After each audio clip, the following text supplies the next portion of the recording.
Hello my dear students, आज मैं आपको aldehyde ketone and carboxylic acid के बहुत ही प्यारे से नोट्स बताऊंगा कि इसके अंदर कौन कौन से इंपॉर्टेंट टॉपिक हैं, किस किस तरीके की नेम रिएक्शन आती है इसके अंदर, ठीक है। और इस चैप्टर के अंदर बेसिकली आपको पढ़ना क्या क्या होता है, फुल फ्लैश में अगर आपको पढ़ना है तो किस तरीके से क्या पढ़ना होता है, क्लियर। तो ये है आपका aldehyde ketone and carboxylic acid का चैप्टर।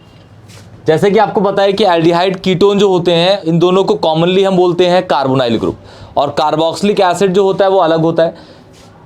कार्बोक्सिलिक एसिड को हम कार्बोनाइल की कैटेगरी में इसलिए नहीं डालते क्योंकि कार्बोक्सिलिक के अंदर रेजोनेंस होता है, और कार्बोनाइल जो एल्डिहाइड और कीटोन है इसके अंदर रेजोनेंस नहीं होता, इसीलिए एल्डिहाइड और कीटोन को हम एक साथ कॉमनली कार्बोनाइल कहते हैं, और कार्बोक्सिलिक एसिड अलग होता है क्योंकि उसके अंदर रेजोनेंस होता है। क्लियर बेटा? ओके।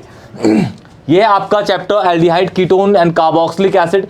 कार्बोनाइल आपको वर्ड दिख रहा है, ठीक है, इसमें एल्डिहाइड और कीटोन दोनों होंगे। इसके बाद आपको पढ़ना पड़ेगा इसके अंदर nomenclature of aldehyde and ketone simultaneously, मतलब एक साथ दोनों पढ़ने पड़ेंगे। उसके बाद आपको इसके अंदर एल्डिहाइड और कीटोन की प्रिपरेशन पढ़नी है एक साथ। फिर आपको इसके अंदर पढ़नी है बेटा, जैसे आपको दिखाता हूं मैं, ये नॉमेनक्लेचर हो गया बेटा, ये नॉमेनक्लेचर हो गया, बहुत इजी नॉमेनक्लेचर वैसे ही बच्चा 10th से पढ़ते आता है तो बच्चे को ज़्यादा प्रॉब्लम होती नहीं है सच नॉमेनक्लेचर के अंदर। क्लियर?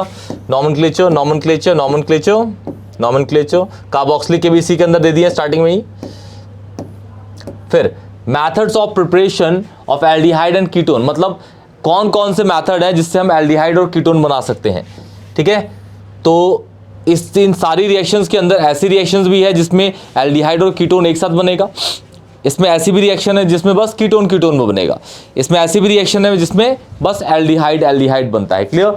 जैसे कहने का मतलब ये हुआ कि हाइड्रेशन ऑफ एल्कीन है, हाइड्रेशन ऑफ एल्कीन के अंदर हम एल्डिहाइड और कीटोन दोनों प्रिपेयर कर सकते हैं। फिर आपका ओजोनलिसिस ऑफ एल्कीन के अंदर भी हम एल्डिहाइड और कीटोन दोनों एक साथ बना सकते हैं। ओके। फिर है ऑक्सीडेशन ऑफ अल्कोहल, जैसे कि आपको पता है कि प्राइमरी अल्कोहल का ऑक्सीडेशन, माइल्ड ऑक्सीडेशन आपका एल्डिहाइड देता है, और सेकेंडरी अल्कोहल का ऑक्सीडेशन आपका कीटोन देता है। क्लियर? उसके बाद फिर आपका डिहाइड्रेशन ऑफ कार्बोक्सिलिक एसिड, इसमें आपका अल्कोहल बन जाता है, बस ये बन जाता है आपका अल्कोहल, ठीक है, एल्डिहाइड बन जाता है आपका। फिर आपका डिस्टिलेशन, ये सारे के सारे आपके पास प्रोसेस है। 15 रिएक्शंस है टोटल आपके पास, जिसमें नीट की भी सारी रिएक्शंस क्लियर हो जाएंगे आपको। क्लियर?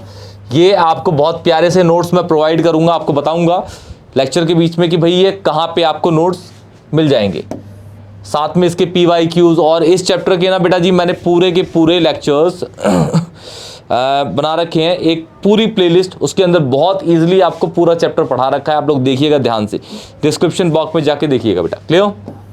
जैसे ओजोनलिसिस हो गया, फिर ये कन्वर्जन दे रखी है एक कि विनाइल बेंजीन को आपको बेंजल्डिहाइड में कन्वर्ट करना है। फिर डिहाइड्रेशन होगी बेटा, चैप्टर तो बड़ा है ये। क्लियर? चैप्टर तो बड़ा है ये। फिर ग्रिग्नार्ड के थ्रू, फिर स्टीफेंस रिएक्शन आ गई बेटा, फिर डायबल आ गई, रोजनमुंड आ गई, ये ऑक्सीडेशन ऑफ टोलुइन, फिर एटार्ड आ गई बेटा जी। फिर आपका साइड चेन वो हैलोजिनेशन हो गया, गैटरमैन कॉच आ गई, फ्रिडल क्राफ्ट एसाइलेशन। उसके बाद फिर इसकी प्रॉपर्टीज आती हैं आपकी, ठीक है, जिस पर रीजनिंग क्वेश्चन आते हैं। फिर लोअर एल्डिहाइड, इन सबके स्ट्रक्चर। फिर केमिकल प्रॉपर्टीज आ गई, SCN का एडिशन, NaHSO3 का एडिशन, OH का addition, Grignard addition of chloroform, ammonia, hydroxylamine, ये सारी की सारी रिएक्शंस होगी। फिर कैनिजी नेम रिएक्शन आगे इंपॉर्टेंट, कैनिजारो एल्डोल, ठीक है, क्रॉस एल्डोल, ये इंपॉर्टेंट रिएक्शंस है इसके अंदर। फिर ये आपके टेस्ट आ गए बेटा, टॉलेंस हो गया, फैलिंग बेनेडिक्ट सॉल्यूशन सिजफ, और ये 2,4-DNP हैलोफॉर्म मतलब आइडोफॉर्म भी कहा जाता है इसको। क्लियर? इस तरीके से ये पूरा का पूरा चैप्टर आपके पास मिल जाएगा, पूरी बहुत ही प्यारी रिएक्शंस, बहुत ईजी तरीके से, बहुत ईजी लैंग्वेज में सारी रिएक्शंस आपको प्रोवाइड करी गई है। क्लियर बेटा? ये सब कुछ ना बेटा आपको मैं डिस्क्रिप्शन बॉक्स में आपको सारे गूगल ड्राइव के लिंक मिल जाएंगे। क्लियर? और कुछ चैप्टर्स के प्लेलिस्ट होंगी, वो भी आप लोग जाके देखिएगा। बहुत easily conversion, name reactions, reasoning question, सबकी सेपरेट वीडियोस बना रखी है मैंने, ध्यान से देखिएगा, बहुत अच्छी है। और वीडियो अच्छी लगे अपने दोस्तों को भी शेयर करिएगा बेटा, चैनल को लाइक करिएगा, सब्सक्राइब करिएगा बेटा। ये आपके और रिएक्शंस हैं अमोनिया हाइड्रोक्सिलामीन की। क्लियर? टोटल इसके अंदर 39 पेजेस हैं और ये चैप्टर सबसे बड़ा है, बहुत ही इंपॉर्टेंट चैप्टर है। कन्वर्जन, बहुत सारे ऑर्गेनिक में ना इससे बहुत सारे क्वेश्चंस आते हैं बेटा, क्योंकि इसमें ना काफ़ी इंपॉर्टेंट रिएक्शंस है। ये कैनिजारो आ गई बेटा जी, एल्डोल आ गई है, क्रॉस एल्डोल आ गई है, क्लेंसन आ गई है, ये नाइट्रेशन आ गया, क्लेमेंशन, ये वुल्फ किश्नर, ठीक है। फिर यहाँ पे टेस्ट फॉर कार्बोनाइल आ गया आपके, टॉलेंस आ गया, ये फैलिंग आ गया, फिर बैनेटिक आ गया, ठीक है, सब आ गया, हैलोजन आ गया, हेलोफॉर्म जिसको आइडोफॉर्म भी कहते हैं। इसके बाद आपका कार्बोक्सिलिक एसिड स्टार्ट हो गया। सेम यहाँ भी IUPAC आपने पहले पढ़ी है, इसके ऊपर सारी लिखी हुई है। फिर आपके यहाँ पे प्रिपरेशन ऑफ कार्बोक्सिलिक एसिड है, बहुत ही ईजिली पढ़ा रखा है। उसके बाद फिर फिजिकल प्रॉपर्टीज आ जाएंगी इसकी, ये प्रिपरेशन है इसकी बेटा, फिजिकल प्रॉपर्टीज आ गई अब इसकी। इसके बाद ये फिजिकल खत्म होने के बाद ये केमिकल प्रॉपर्टीज आ गई। नेम रिएक्शन भी इसके अंदर है काफ़ी सारी, रीजनिंग क्वेश्चन भी, ascending descending order of acidic and basic character, ठीक है।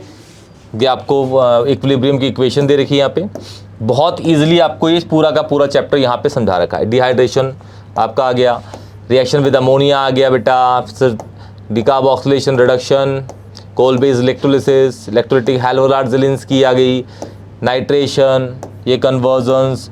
क्लियर? फिर टेस्ट आ गया आपके यहाँ पे टेस्ट, और यहाँ पे ये चैप्टर आपके यहाँ खत्म हो जाएगा बेटा, यहाँ पे इसका हो जाएगा दी एंड।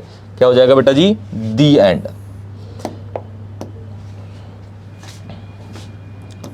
खत्म, चैप्टर यहाँ पे फिनिश हो गया। क्लियर? इजी है नोट्स बेटा, आप लोगों को ना ये सारे के सारे नोट्स डिस्क्रिप्शन बॉक्स में मिल जाएंगे, गूगल ड्राइव की लिंक होगी, आप लोग उसको डाउनलोड भी करिएगा, दोस्तों को भी शेयर करिएगा, चैनल के बारे में बताइएगा। और कोई भी डाउट हो, किसी ऐसा लगे आपको कि भाई ये मुझे समझ नहीं आता टॉपिक, इसमें प्रॉब्लम होती है ऑर्गेनिक इनऑर्गेनिक फिजिकल किसी का भी, तो मुझे कमेंट सेक्शन में बताइएगा, मैं उसकी प्रॉपर वीडियो आप लोगों के लिए एक बहुत प्यारी सी वीडियो बनाऊँगा, ठीक है। PYQs की सीरीज़ भी चल रही है, ठीक है, प्लेलिस्ट में आप लोग जाके देखिएगा, उसके अंदर आपको सब मिल जाएगा। क्लियर बेटा? ठीक है बेटा जी। और कोई भी डाउट होगा तो मुझे प्लीज़ कमेंट सेक्शन में ज़रूर बताइएगा। तब तक के लिए टेक केयर बेटा जी।